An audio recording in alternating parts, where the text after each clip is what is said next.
Okay, the story that we're going to read is called Mud Flat Spring. Yes, Summer? Miss Huda, I'm kind of having trouble seeing. Okay, Summer, come and sit up at the front.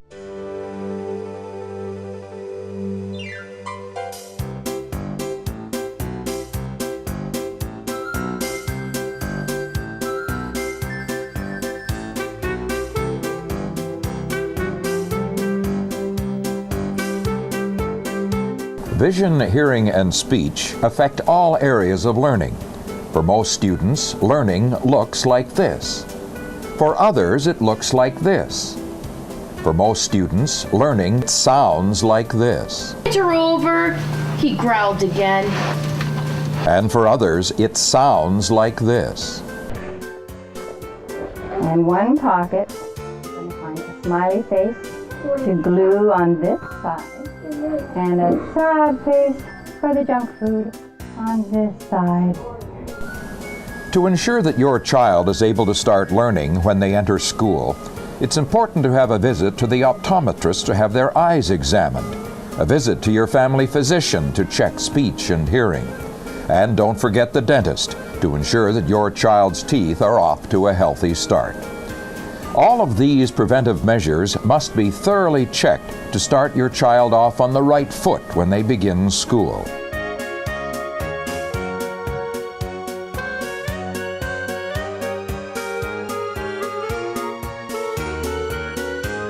It's really important that children come in before they start school. Oftentimes children don't complain that they have a problem because they just assume that everyone sees as they do. And oftentimes there are problems that get overlooked because of that.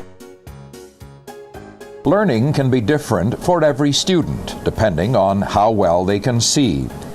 Some of the major things that we see when we have the children in for their examination is oftentimes children have crossed eyes. A lot of times parents see that and they come in complaining that, my child's eye turns in or turns out when they're tired. Sometimes it's very subtle and it doesn't show up. It is important though that children establish eye teaming, which is using both eyes together at the same time before they're age 5. If we don't correct that problem before age 5, oftentimes we can't correct it at all. So it's something parents should be looking for and definitely getting them in early to get that checked. Moving your child closer to the front of the classroom is a quick fix, but it's also a warning sign that must be addressed by an optometrist. One of the other major things that children have is called amblyopia. What can happen is a child can be farsighted in one eye and nearsighted in the other eye. And in those instances, they're more likely to use the nearsighted eye because it's less work, or the eye that sees perfectly, because it's less work than having to focus to see well out of the farsighted eye. As a result of that, their brain shuts down the farsighted eye because it's causing confusion for them. It's disturbing their vision, so their brain automatically shuts off this bad eye and it never develops. If we see these children when they're 7, it's too late. We can't correct that eye because it was shut down for too long and the vision didn't develop properly for that eye. So even if we put glasses on those children, they're not going to see well out of that eye that was shut down in their younger years because it was disturbing their vision.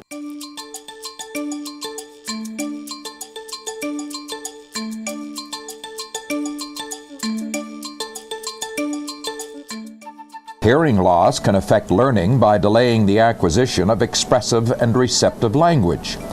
Your family physician is the person to see if you suspect a hearing problem. After the initial diagnosis, they can refer your child to an audiologist to further test your child's hearing capability. Good hearing is imperative for good education, and one thing that we don't usually realize is that hearing loss is an invisible handicap, and a lot of children could have hearing loss without really having the parents notice it. So having a hearing test prior to starting school ensures that the parents are aware that their child has good hearing for good academic achievement. Again, moving your child to the front of the class could be a quick fix, but proper intervention at an early age can last a lifetime and greatly increase your child's learning opportunities. I think it's wise for every parent to bring every child in for a hearing test. It's quick, it's easy, it's non-invasive, and it gives a parent peace of mind. If there are any problems detected, then we can do something about it. So it's really important to get that information as early as possible.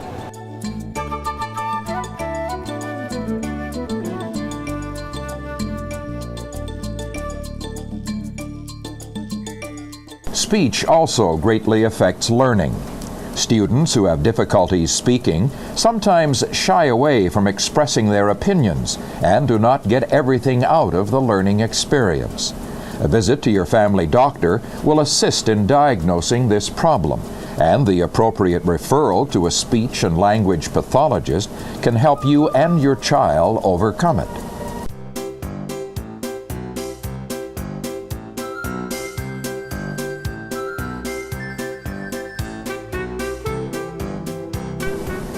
All of these factors dictate whether your child is ready to learn when they start school.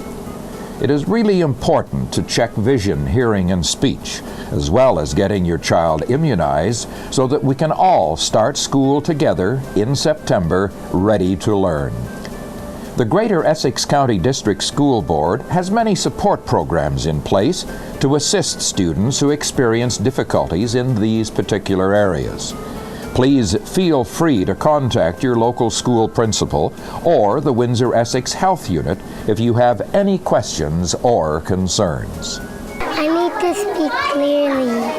I need to see clearly because I learn with my eyes. I need to hear what someone is saying to me. I have to talk clearly. I have healthy teeth. I had to get my hearing aids before I came to kindergarten so I could hear better. I'm ready to learn.